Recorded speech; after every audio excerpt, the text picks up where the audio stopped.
Radio Ville-Marie, 91,3 FM Montréal, 89,9 FM Trois-Rivières. Pour un sens à la vie.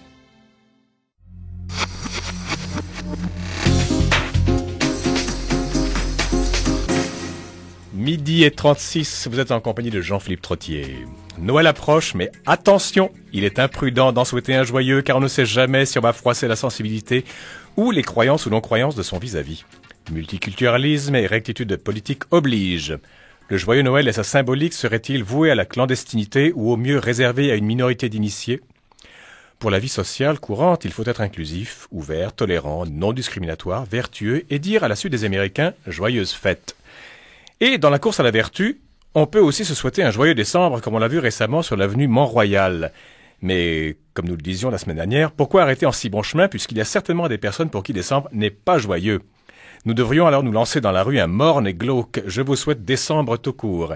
Mais là encore, décembre est le 12e mois du calendrier grégorien et pas tout le monde suit ce calendrier. Voici donc le vœu hyper tolérant, hyper inclusif, hyper progressiste. Je vous souhaite. Point.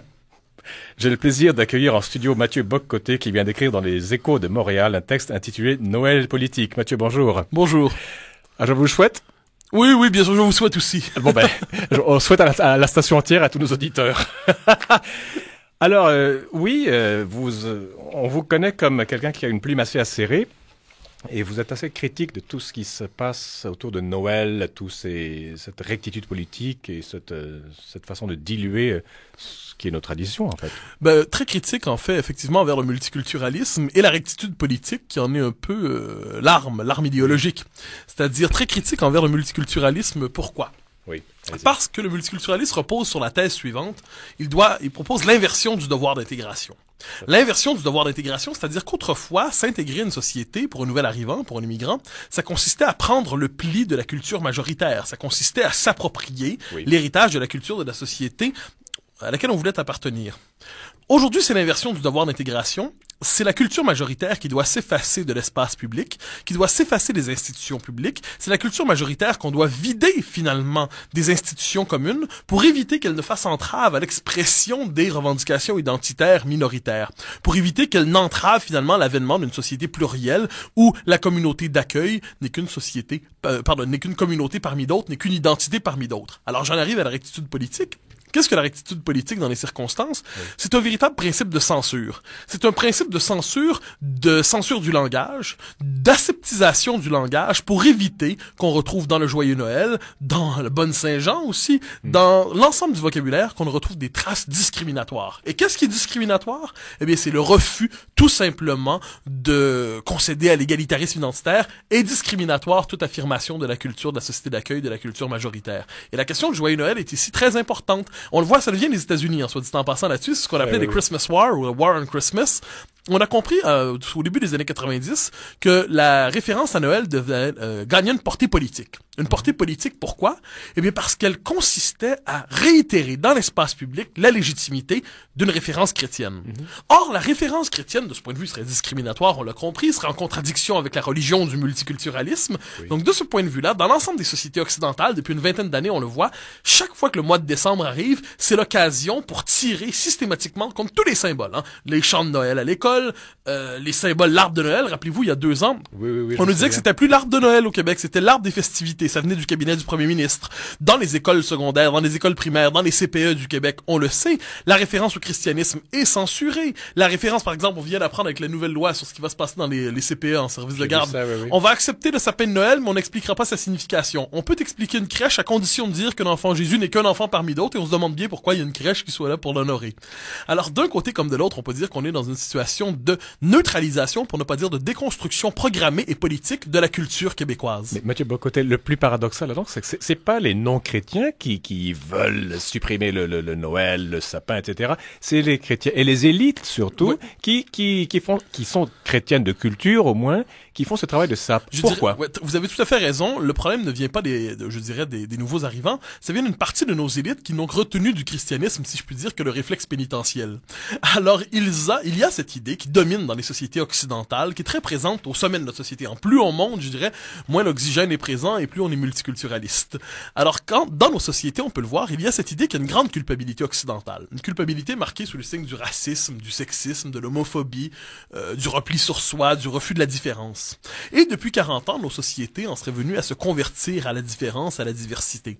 Or, dans ce progrès vers la diversité, de leur point de vue, du point de vue de cette espèce de progressisme identitaire, hein, pour moi c'est très lié à l'héritage de mai 68, oui. cette chose-là, mais du point de vue de ce progressisme identitaire, on peut dire que comment définir le progrès démocratique d'une société plurielle, c'est dans sa capacité, justement, à évacuer de l'espace public tout référent majoritaire. Donc, le progrès se définit dans la capacité qu'a la majorité de ne plus se considérer comme telle. C'était d'ailleurs, soit dit en passant, la conclusion du rapport Bouchard-Taylor, qui était au cœur de ces débats sur les accommodements raisonnables, où on nous disait que la déhiérarchisation de la culture était à l'horizon. Ça, qu'est-ce que ça voulait dire?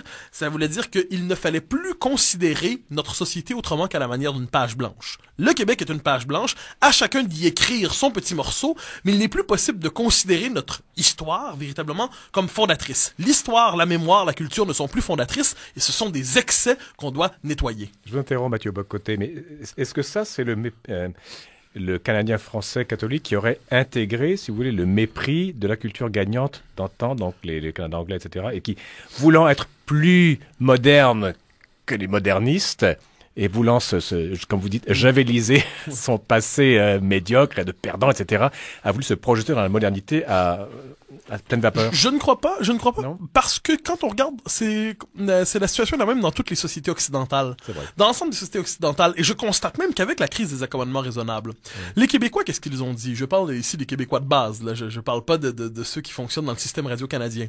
Eh bien, les Québécois ont protesté contre le multiculturalisme. Ils ont très nettement marqué leur refus de cette liquidation de leur identité. Et je dirais qu'on peut voir en ce moment, il y a une synthèse assez intéressante qui se passe dans la culture québécoise autour de ces enjeux liés à la Christmas War, à la guerre à Noël.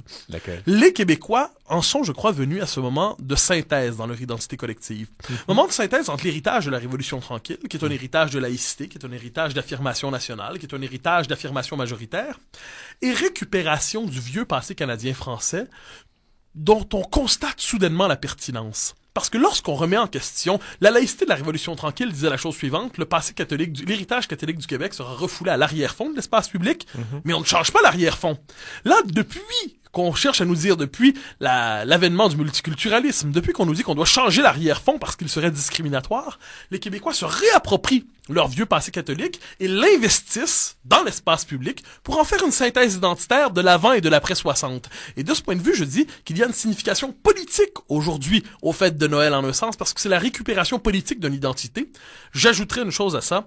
Je crois qu'à travers leur vieux fonds canadien-français, parce que c'est de ça dont on parle, c'est le rapport à la mémoire canadienne-française, les Québécois cherchent aujourd'hui à affirmer ce que j'appelle une forme de patriotisme occidental. C'est-à-dire venir au Québec, c'est venir d'une société française, de langue et de culture française, une société occidentale de langue et de culture française, donc d'héritage chrétien.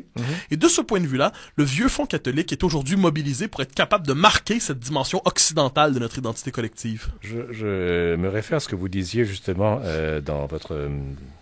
vous avez parlé d'un Noël politique. Oui. Dans les Échos de Montréal. Vous êtes surpris même à avoir un relent de foi. Je vais vous citer, je crois que je l'ai ici. Il est temps, qu'est-ce que vous disiez? Vous disiez, oui, à certains moments qui ne durent jamais, j'en viens même à m'imaginer que j'ai trouvé la foi, parce que vous sifflotez Minuit chrétien, oui, etc. Tout ce que vous dites est très intéressant. Vous partez d'un point de vue religieux, d'un point de vue politique, d'un point de vue culturel, D'un point de vue politique et culturel, c'est-à-dire je sais pas si on peut appeler ça une chance ou quoi que ce soit, je n'ai pas la chance d'avoir la foi. Je peux dire, je ne fais pas partie.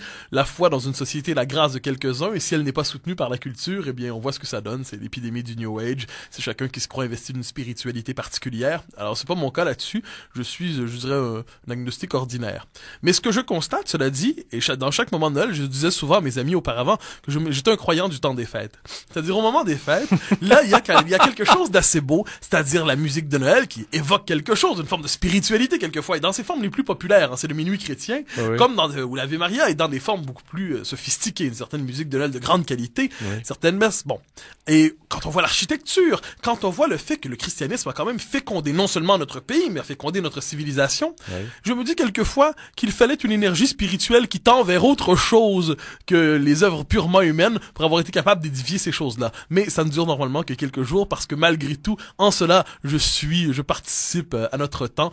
Je n'ai pas cette grâce. Mais à tout le moins, je n'ai jamais eu de mépris d'aucune manière pour ceux qui ont la foi. Et encore moins, vous savez, c'est un peu à la mode aujourd'hui de nous dire, vous savez, moi, je crois en Dieu, mais je ne crois pas en l'Église. Hein. Moi, je suis spirituel, mais je ne crois pas en la religion. Eh bien, moi, je suis pas dans ce registre. Je peux dire, j'ai un respect pour la religion catholique. J'ai un grand respect pour l'Église catholique à travers notre histoire. Je trouve absolument scandaleux qu'on la caricature telle qu'on le fait aujourd'hui à la manière d'une industrie pédophile. Je considère qu'il y a dans l'Église évidemment des pages noires, mais qu'on me nomme une institution humaine qui n'en a pas. Donc il y a de ce point de vue-là aujourd'hui, et ça c'est probablement, je fais le lien avec ce que vous me disiez tantôt, le rapport au passe catholique, l'espèce de sentiment d'infériorité des Canadiens français.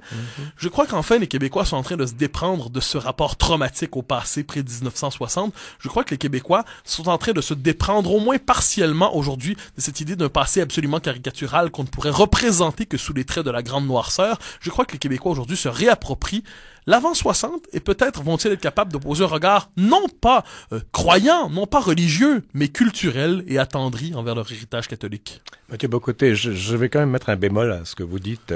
L'année 1960, c'était Québec année zéro. On a tout balancé. Et dans les générations suivantes ont également tout balancé. Comment est-ce qu'on peut se réapproprier un passé catholique quand les jeunes générations ne savent même pas ce que c'est que la Trinité, la Nativité, Pâques? Comment? Je veux bien qu'on se réapproprie quelque chose, mais quand le fil de la tradition a été coupé, qu'est-ce qu'on récupère? Vous savez, 50 ans dans la vie d'un peuple, c'est finalement assez court. Je crois qu'aujourd'hui, les Québécois, effectivement, ont une culture déchristianisée. Pour le meilleur et pour le pire, si je puis dire. Ils ont une culture déchristianisée.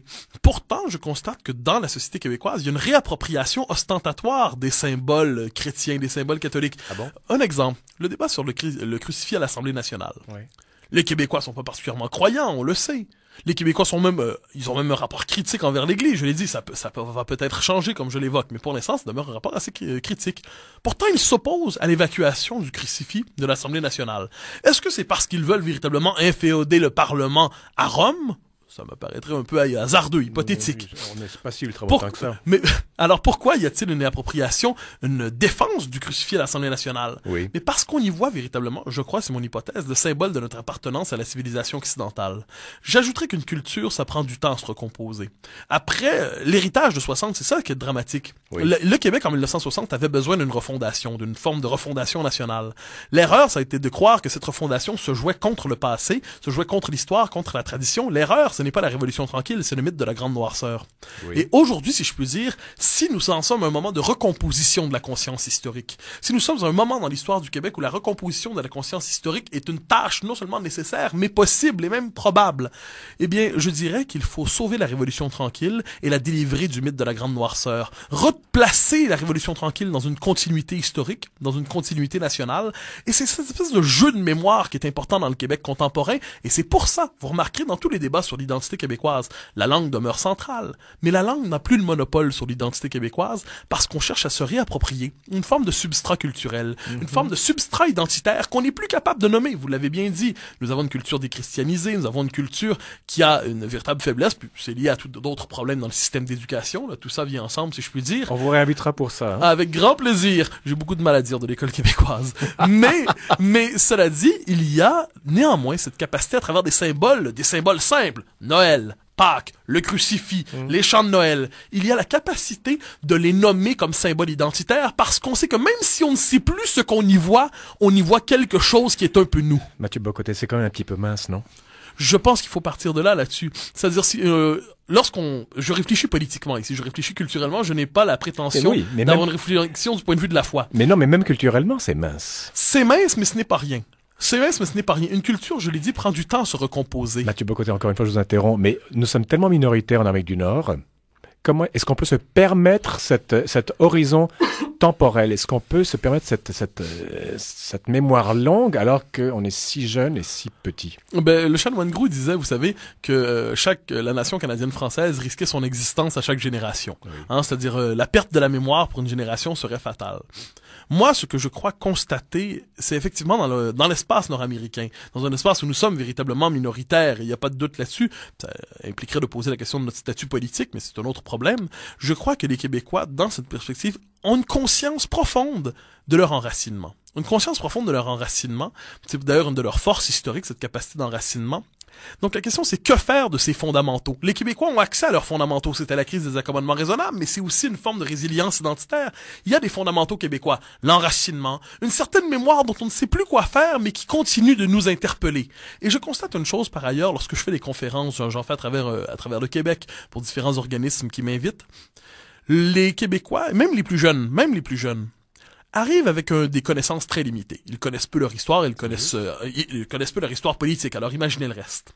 Mais quel désir ardent de la connaître. Lorsqu'on la présente intelligemment, j'entends, lorsqu'on ne se contente pas de récits caricatural. Quel désir qui me frappe moi-même, chez mes étudiants même quelquefois, un désir de connaître cette histoire, de connaître cette mémoire, de se l'approprier, un désir d'appartenance, et là, c'est là le travail de l'intelligence. Mais je tape sur le même clou, Mathieu Bock-Côté. C'est bien beau d'avoir le désir, mais quand vous avez une intelligentsia dont vous parlez, qui ne joue pas son rôle, une élite ou une intelligentsia, les médias qui jouent plus ou moins leur rôle, le gouvernement qui n'est pas toujours... qui joue son rôle quelquefois. C'est un euphémisme. C'est un euphémisme.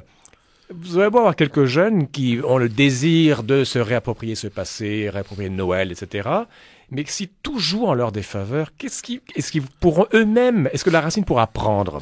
Sachez que je ne suis pas professeur d'optimisme, je me refuse toutefois d'être professeur de désespoir. Je considère que dans les circonstances, et c'est une forme de sagesse par rapport à l'histoire du 20e siècle.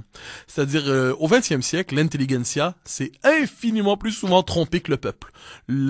Faisons l'histoire du 20e siècle, l'intelligentsia au 20e siècle. Dans une partie, elle croit au fascisme, dans la suivante, elle va croire au marxisme, ensuite elle va croire toute une série de religions politiques de substitution. Aujourd'hui, ça ne se joue plus sur le même registre, c'est moins meurtrier, heureusement, mais c'est la religion du multiculturalisme, la religion diversitaire, de l'ouverture à l'autre, la confusion de l'ouverture à l'autre et du reniement de soi. Alors, je dis que, de ce point de vue-là, l'intelligentsia a un art de se tromper. Inversement, dans le peuple, je dirais, c'est la vieille formule d'Hippolyte Taine, il y a un dépôt. Il y a un dépôt, si je puis dire. Étant qui? Un grand historien français des origines de la France contemporaine, historien conservateur, mais qui dans les origines de la France contemporaine, évoquait justement l'idée d'un dépôt. Bon, alors c'est un historien très disqualifié pour certains aujourd'hui, mais une magnifique plume. Pour l'intelligentsia. Oui, voilà, mais une plume magnifique. Si quelqu'un était capable d'écrire comme ça aujourd'hui, ça ferait du bien pour l'ensemble de la civilisation francophone. Mais quoi qu'il en soit, il y a l'idée d'un dépôt, d'un substrat. Il y a cette idée qu'il y a une matière vivante qui demande d'être activée, qui demande d'être activée politiquement. C'est mon registre, si je peux dire là-dessus. C'est le travail de la compréhension politique de ces ressorts identitaires profonds, qui demande d'être activé culturellement aussi. Je donne un exemple. Vous savez, le cinéma québécois a connu une renaissance depuis le début des années 2000. De quelle manière?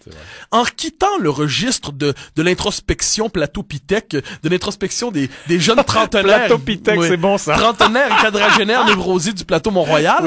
Et un retour à quoi? À Séraphin, à Maurice Richard, au Survenant. Un retour à toute une... Aurore, Aurore l'enfant martyr. Toute une série de figures que l'on croyait véritablement caricaturales, associées à ce qu'il y avait de plus caricatural dans le passé canadien-français. Pourtant, on les a récupérées. On les a récupérés et on les a investis au cœur d'un cinéma moderne, avec les moyens du cinéma moderne. Et qu'est-ce qu'on a vu? On a vu le public se jeter sur ces œuvres. Pourquoi? Parce que c'était des films qui faisaient concurrence au niveau des moyens avec les blockbusters hollywoodiens? Je ne suis pas certain. Parce que c'était des films absolument remarquables sur le plan technique? Certainement pas chacun d'entre eux. Non. Parce qu'il y avait dans ces films quelque chose qui interpellait chez eux, je dirais, une couche profonde, un sentiment profond d'appartenance qu'ils ne sont plus capables d'expliciter. Le vocabulaire n'est plus disponible. Le vocabulaire n'est plus disponible dans notre culture pour nommer l'appartenance, pour nommer l'héritage. Voilà. Mais ce vocabulaire peut ressurgir, ce vocabulaire peut se recomposer. C'est là-dessus, je dirais, que le travail de l'intelligence, et le travail du politique, mais le travail de la culture, c'est justement d'être capable de permettre à ce substrat de s'exprimer publiquement. Mais qui est là pour faire ça? À part vous? Bon, probablement 2-3 de mes amis. Mais On les invitera. Mais sérieusement, je crois que là-dessus, au niveau de la culture, non, on a parlé souvent des films de Aymon, hein, qui sont, qui puisent dans Stéro.